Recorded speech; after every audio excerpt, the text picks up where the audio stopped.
시청자 여러분 안녕하십니까. 굿모닝 인포맥스 2부 오늘도 힘차게 출발을 해보겠습니다. 인사로 기업의 동향을 읽어보는 시간이죠. CEO 인사이드 오늘도 박주근 리더스 인덱스 대표 모시고 시작하겠습니다. 어서 오세요. 네, 안녕하세요. 네, 안녕하세요. 뭐 이제 기업의 인사가 이제 거의 막바지라고 보면 되나요? 이제 중반을 넘어섰죠. 중반을 넘어서고 네. 지금 뭐 여러 보도를 보니까 이번 이제 인사의 키워드 가운데 하나가 이제 세대 교체다. 네. 이제 이렇게 좀 잡는 이제 기사들 좀 많이 봤는데 뭐 어떻게 좀 생각하세요? 세대 교체라는 말이 맞죠. 왜냐하면 일단 오너가 젊어졌지 않습니까? 네. 오너가의 세대 교체가 일어나고 네, 있죠. 오너가의 세대 교체가 일어나면 그 이제 차순으로 계속 일어나는 세대 그렇죠. 교체니까 앞으로 2, 3년간은 계속 이런 흐름이 일어날 것 같아요. 예. 특히 이제 최근에 보면 80년대생 부회장도 등장하고 있지 않습니까? 그렇죠. 예. 지금 보시면 재계 80년대생 부회장이 총 5명 계세요. 네. 이번에 이제 올해 인사에서 부회장이 되신 분이 이제 정기선 HD 현대 부회장 그리고 82년생이죠. 그리고 이규호 코롱 그룹 부회장이 지난주에 예. 가장 젊습니다. 84년생입니다. 그렇죠. 그리고 지금 김동관 하나그룹 부회장이 83년생이거든요. 예. 작년에 부회장 됐습니다. 예. 그리고 홍정국 BGF 리테일 부회장도 82년생이고 어허. 양홍식 대신점검 그 부회장이 81년생. 이렇게 해서 지금 5명의 부회장들이 있는데 이번에 보면 특히 이제 이제 다음 주쯤 인사가 예상되는 롯데그룹 신유열 상무의 거취도 주목되고 있고 네. 그리고 마지막으로 있는 이제 구동희 LS M&L 구자철 현재 무역협회 회장 장남이죠. 그렇죠. 예, 그래서 특히 이제 LS 그룹에서 지분을 가장 많이 가지고 있습니다. 그래서 구동희 부사장이 거취도 굉장히 관심 가는 이유 중에 하나 그거죠. 그래서 어쨌든 4대 그룹의 총수들이 다 세대 교체가 이루어졌고 그렇죠. 그리고 그 이하에 있는 그룹들도 지금처럼 80대생 부회장들이 막 올라오면서 뭐 현재 재계에서는 이 임원들의 세대 교체 손바뀜이 굉장히 빨라지고 있습니다. 그렇죠. 예. 네, 그 사진에 보면 이제 제일 왼쪽에 있던 정기선 현대 HD 현재 네, HD 그룹 예, 사장 부회장. 지난 10일에 부회장으로 승진했죠. 맞습니다. 정몽준 회장 큰아들 아닙니까? 네. 예.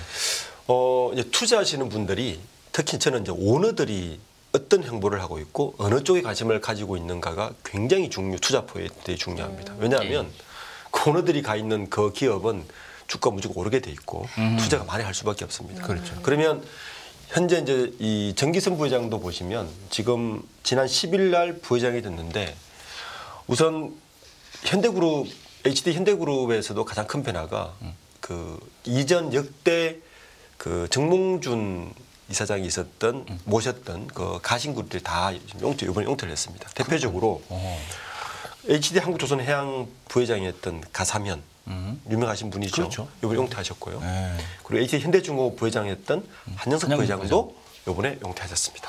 그러니까 완전히 손바뀜이 일어나는 거죠. 그렇죠. 그러면서 3세인 정기선 부회장을 부회장으로 올리면서 현대그룹이 이제 본격적인 HD 현대그룹은 정기선 시대를 맞이했다. 이렇게 해석할 수 있는 부분이고.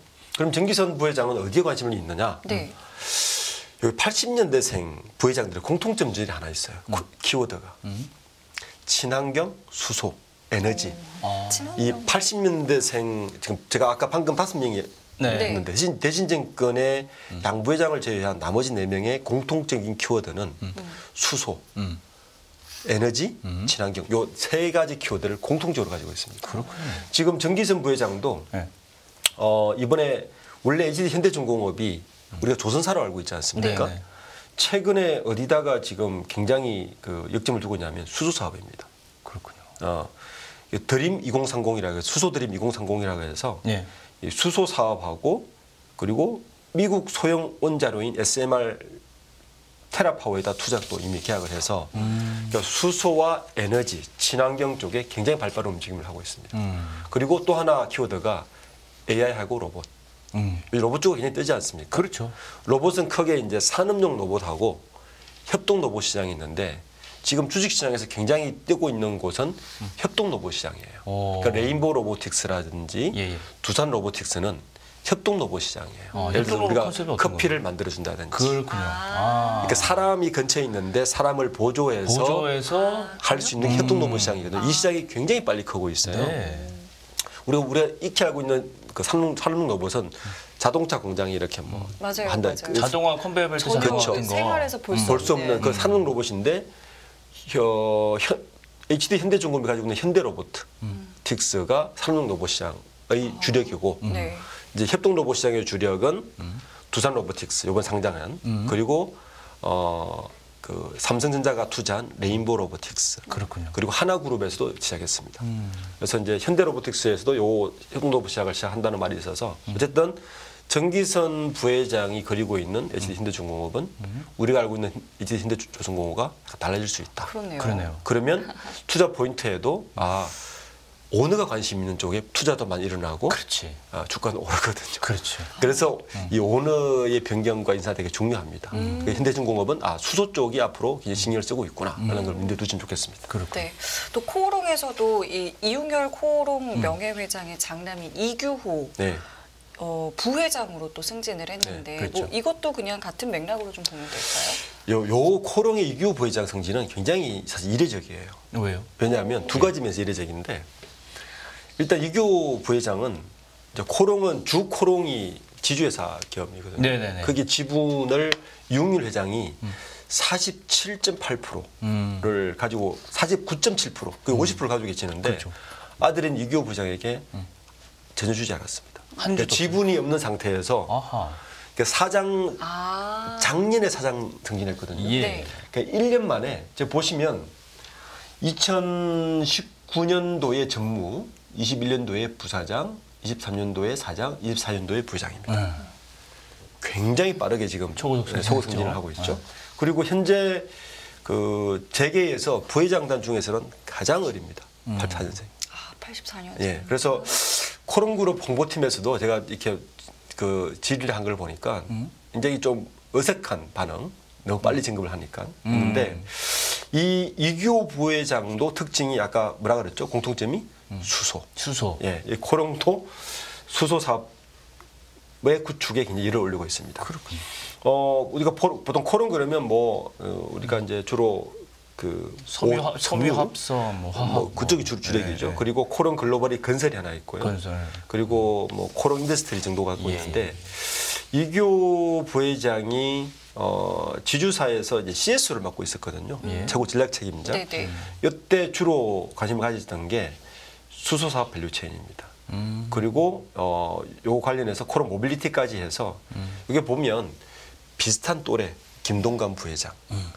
그다음에 정기선 부회장, 80대생들끼리 뭐 커뮤니티가 있나 봐요. 대부분 수소 사업을 같이 해요. 실제적으로 연배도 비슷하고 비슷합니다. 그리고 실제 보면 관심사도 비슷하고 고리아연의 재회장 같은 경우도 비슷한 네. 또래인데 같은 비슷한 사업을 해요. 그러니까 이게 보면 비슷한 또래 비슷한 사업들을 공유하는 것이 그리고 서로 이게 공유도 수합도 하고. 하시고 주식을 그런 면에 보여서 지금 이규 부회장 같은 경우도 수주에 굉장히 그 심혈을 기울이고 있고 이 코롱그룹은 지금 관건이 뭐냐면 제가 초대 말씀드린 듯이 이웅열 지금 명예회장이 지금 명예회장에 빠졌잖아요. 그렇죠. 굉장히 손을 떼셨거든요. 네. 정기적으로 지분이 49.7%인데 지분 이동이 전혀 없습니다. 그러면 앞으로 계속 갖고 계시는 거예요. 예. 앞으로 대주주로서. 그렇죠. 그래서 그때 이제 이웅열 명예회장이 2018년도에 용퇴하시면서 뭐라 그랬냐면은 네. 이런 말씀을 하셨어요. 경영 능력을 인정받지 못하면 주식을 한 주도 물려주지 않겠다. 그럼 지금 시험대에 오른 거죠. 그러니까 이 빠른 승진이 결코 좋은 것이냐에 대한 강하게 질문을 키우시네. 습니다 LS그룹 얘기도 안 해볼 수 없는데 LS그룹은 이제 원래 전기전장 뭐 이런 거 강력한 그룹인데 구동희 사장도 부회장 승진한 거죠? 네. 예. LS 그룹은 이 GS 그룹만큼 복잡합니다. 좀 이해를 하셔야 돼요. 어떻게 구조가 됐는지를 네. 사람들이 이해를 잘못하는데 예. LS 그룹은 3형제가 공동 경영하는 구조입니다. 예.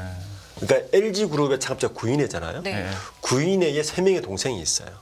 구태회, 구평회, 구두회 회자 돌림이거든요. 이 세 분의 아들이 삼형제가 공동 지배하는데 저 구동이는 누구냐면 3명의 아들 중에 둘째 형제인 구평회의 큰 아들 이 구자열 무역협회 회장이에요.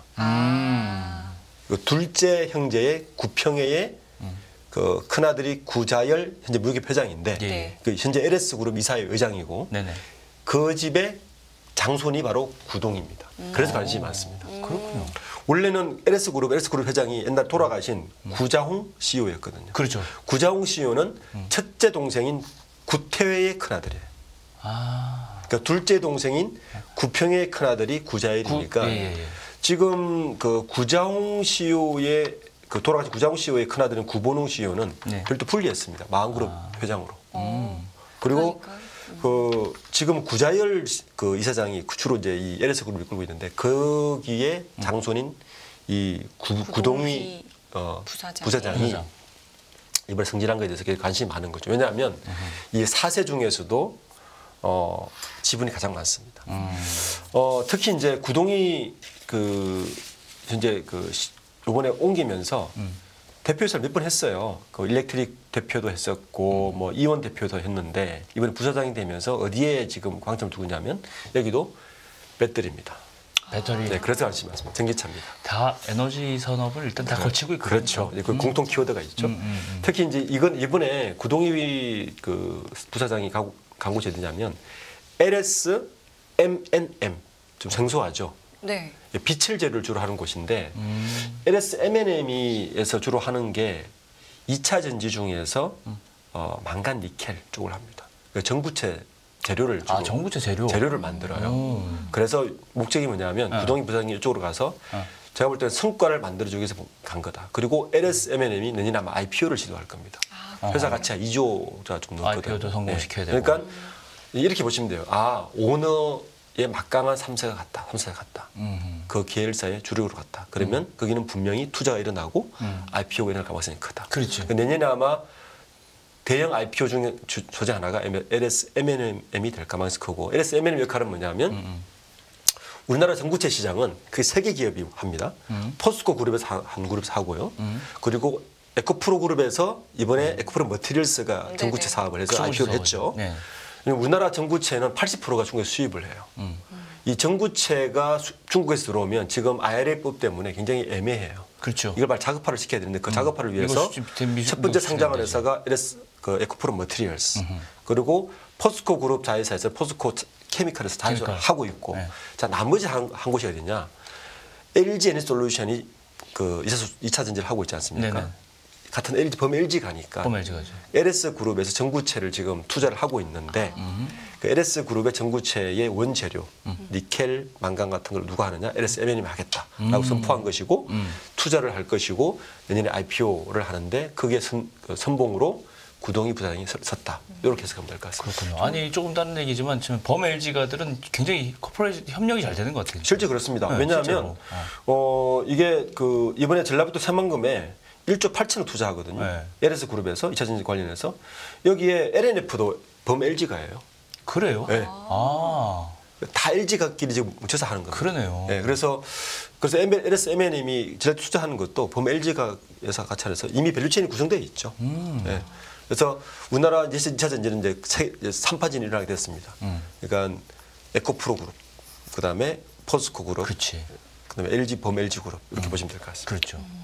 알겠습니다. 이번에는 GS그룹 이야기를 해볼 텐데요. 이번에 인사가 굉장히 대규모로 났다고 뭐 네. 어느 정도 수준이었나요? 역대 최대입니다. 역대 네. 최대요. 보통 GS그룹이 임원 인사를 30명 안팎 평균 뭐 20명, 30명 정도의 임원 인사를 하는데 이번에는 일단 규모문에서 50명 그 2배 정도로 예. 보면 되겠네요. 이제 뭐 인사 잔치는 이루어졌지만 또 우리가 그 이면을 봐야죠. 그렇죠. 그만큼 나갔다는 얘기니까. 예. 그리고 더 중요한 포인트는 GS그룹에 제가 이 자리에 한번 말씀드렸는데 이 홍자 돌림에 아, 예, 예. 사세들이 대거 등장했는데 이제 GS그룹도 크게 이제 이 두 형제가 모인 집안이거든요. 그 이제 우리가 이야기했던 대로 허만정 창업자의 두 아들이 있는데 그렇죠. 허정구 그리고 허준구 이 두 아들이 있는데 지금까지는 큰 아들인 허정구 계열 허정구 계열의 홍자 돌림들이 주로 대거됐다면 이번 인사의 특징은 이 허창수 회장이 허중구 회장의 큰아들입니다. 그러니까 허창수 계열이죠. 그렇죠. 동생인 허중구 계열의 그 홍자 돌림들이 대거 등용했다. 이게 사실은 더 큰 의미가 있습니다. 그러니까 본격적인 이제 경영 이제 이 경쟁이 시작됐다고 볼 수 있는 경쟁이 거죠. 일어나고 있다. 특히 이번에 그 제가 신세계에서도 한 말씀드렸는데 대표이사의 또 변경이 되게 중요한데 이번 이사 또 특징 중에 하나가 GS그룹의 대표적인 그 계열사의 대표이사 4명을 다 바꿔버렸어요. 한 번에요. 한 번에요. 그러니까 그 바뀌어진 그 대표들은 이미 그 이제 세대 교체 이전의 분들이라서 이제는 본격적인 4세대 경영이 시작되었다. 다 바뀐 분들이 전부 다 이제 4세대군요. 그렇죠. 그래서 이제 GS그룹 4.0이 시작되었다. 이렇게 해석할 수 있는 중요한 인사가 이번 인사가 이루어졌습니다. 어떤 분들이 있습니까? 이번에 이제 대표이사만 바뀐 걸 보면 이제 GS그룹은 크게 세 개 계열사 가장 중요한데 칼텍스, GS건설, GS 리테일이거죠. 예. 근데 이제 일단 GS 칼텍스 대표가 바뀌었습니다. 김승민 GS 칼텍스 대표로 바뀌었고요. 젊습니다. 원래 56세입니다. 네네. 세대 교체죠. 근데 사장 승진을 하지 않고 부사장 승진으로 일단 대표에서 앉혔습니다. 그리고 지지난 달에 GS 건설 대표님이 바꿨죠. 예, 그때 같이 얘기했었어요. 허창수 회장 그날에 회원으로 바꿨고요. 그럼 GS 파워텍도 바꿨습니다. 여기에도 그 CFO 출신이 앉았습니다. 유재영 재무실장이 앉았는데요. GS 파워 대표 앉았고 마지막으로 GS 엔텍 대표로 정용한 생산본부장인데 이 지금 방금 말씀드린 그 허유롱을 빼고 나면 그 김성민, 유재영, 정용화 대표들은 모두 56세, 57세. 굉장히 젊은 세대로 다 바꿨고 이전에 있었던 GS 칼텍스의 이두희 김영국 사장 은퇴하셨고요. GS 파워의 조효재 사장 은퇴하셨고 GS 리테일 김호성 사장도 이번에 은퇴하셨습니다. 그리고 GS 건설의 임병용 부회장도 우미연 사장도 다 은퇴했습니다. 그러니까 이전 세대 다 은퇴하셨고 다 그 50대 중반 그리고 홍자 돌림으로 다 전면 교체됐습니다. 교체하고. 네. 이게 어떤 분들에게는 전면 등장이고 등판이지만 어떤 분들은 참 피해 숙청이라고 봐야 되겠네요. 맞습니다. 그건 지금 재계가 아주 출렁이고 있습니다. 자, 그러면은 이게 이제 GS그룹이 4세들이 이제 전면에 이제 등장을 한 거고, 뭐 이거는 어떤 의미라고 좀 봐야 돼요? 아까 그 말한 그 홍의 등장인 거죠. 홍의 등장인데 이제 일반인들은 이 GS그룹이 가계도가 복잡해서 굉장히 헷갈리는데 제가 심플하게 정리를 해드리겠습니다. 표를 보시면 GS 가계도를 좀 보셔야 되는데 이 GS그룹은 이제 허만정 회장이 GS그룹 창업주인데 그렇죠. 아들이 두 분이 계셨죠. 허정구하고 허중구. 네, 회장이 계시는데 보시면 원래 허정구가 큰아들이고 허중구가 둘째 아들인데 실제 GS그룹은 둘째인 허중구 회장이 주로 만드는 거고 허정구 회장은 원래 제가 전에 말씀드렸지만 삼성그룹의 공동 창업자입니다. 그렇죠. 예, 삼성그룹의 공동 창업자가 이병철, 맞아요. 휴성그룹 조홍재, 그렇지. 저 있는 허정구 세 분이 사실 삼성물산의 창업자예요. 근데 큰 아들이 허정구 회장의 그 세 명의 아들은 허남각, 허동수, 허광수인데 우리가 익히 아는 분은 허동수가 이것이죠. GS 칼텍스 회장을 하셨고 두 번째 GS그룹 회장을 하셨고요.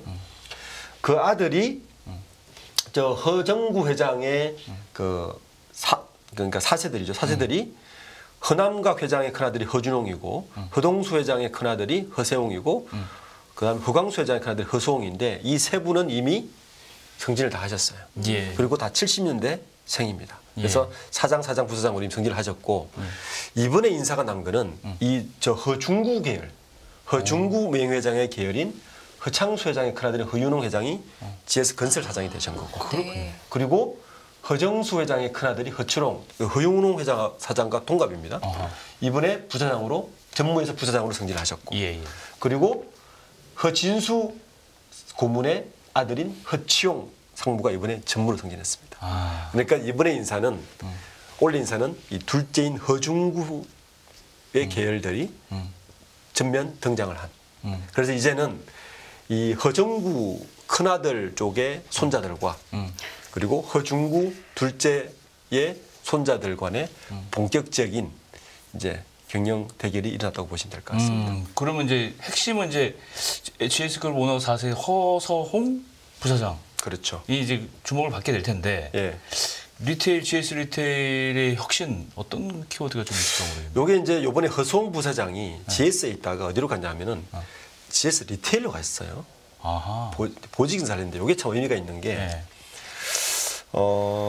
GS 리테일은 원래 허중구 회장 계열이에요. 그러니까 GS 칼텍스는 형님 쪽에서 맡고 예, 예. GS 건설하고 GS 리테일은 허중구 동생 쪽 계열이 맞는 네네. 일반적인 이렇게 이제 보통 경영을 했었는데 건너 뛰었네요. 네, 이번에 한 분이 이쪽으로 건너뛴 거죠. 그렇죠. 건너뛰는데 원래 그 자리에 누가 있었냐면 이번에 전무로 승진한 허치용 상무가 있었단 말이에요. 그렇군요. 예, 그러니까 우리가 GS 리테일을 이제 어떻게 좀 이제 많이 바뀌었는데 원래 GS 그룹이 지금 홈쇼핑이 있죠. 네네. 그렇죠. 아, 그렇죠. 그리고 우리가 편의점으로 하는 GS 편의점 리테일이 있죠. 네. 요 두 개를 합쳤습니다. 음. 이번에 은퇴하신 이제 김성수 사장이 이 두 개를 합병을 했어요. 그래서 GS 리테일이 이 홈쇼핑 사업부하고 편의점 사업부로 합쳐져 있고 사실 경영은 별도로 따로 하고 있어요. 그 이번에 인사가 뭐냐면 이 허수홍 부사장을 GS 리테일로 보냈는데 직무가 뭐냐면 경영지원본부하고 전략 부분하고 신사업 부분 세 개를 맡겼습니다. 예. 예. 그러니까 미션은 뭐냐면 지금 홈쇼핑 요즘 안 좋잖아요. 맞아요. 예, 리테일도 별로 안 좋지 않습니까? 그렇지. 신성장 동력 발굴해라. 테스트하겠다. 이런 의미로 이렇게 되고 유통에서 굉장히- 신성장 동력하기 쉽지 않죠. 굉장히 뭐 예를 들어서 어려운 뭐 일인데. 제스 칼텍스 연합해서 뭐 이렇게 뭐 충전 인프라를 한다든지 뭐 그런 거. 예, 그런 쪽으로 뭔가 신선 만들어 보라라고 이제 허수홍 부사장을 보낸 거고 원래 허치용 아까 이제 말씀드린 허치용 상무가 전부로 승진을 했는데 허치용 사장은 뭘 맡았냐면 원래 편의점만 맡았어요. 예. 편의점 부분의 MD 부문장이었습니다. MD 부문장은 마천다이정이니까 편의점에 들어가는 모든 물품을 구매. 여기서 결정합니다. 그렇지. 예. 그래서 사실 그 MD 본부장이 막강해서 이번에 앉혀서 일종의 이제 서로 견제를 좀 시키는 사촌이지만 역할이고 이번에 이제 또 하나의 인사가 그 홈쇼핑 부문장을 바꿨어요. 이거는 이제 외부 인사인 박솔립 전략부문장을 앉혔는데 그 박솔립 부문장은 원래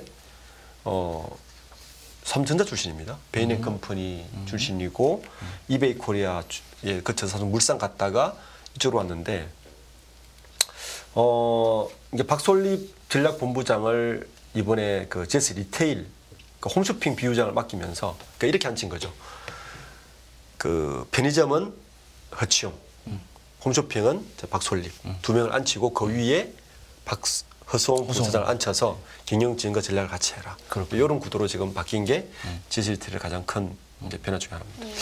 저는 이 우리 대표님이 나와서 범 LG가 설명할 때 제일 진짜 긴장하고 봐요. 집중해. 저 계속 이게 집중. 아무리 헷갈리죠. 들어도 정리가 왜 돌림자를 쓰셔가지고 그만큼 사실 역사적으로 범 LG가 대단한 것 같아요. 맞아요. 진짜. 정말. 이렇게 네. 반개 그룹들을 많이 지금 뭐 좋게 얘기하면 읽어낸 거고 네. 예? 그 많은 분들이 후손들이 이렇게 경영을 하고 있다는 게 그렇죠. 네. 아까 LS 그룹도 사실 그 정도 복잡하게 치고 있습니다. 그렇죠. 네. 그러니까요. 범일직을 사실. 범 LG가 죠.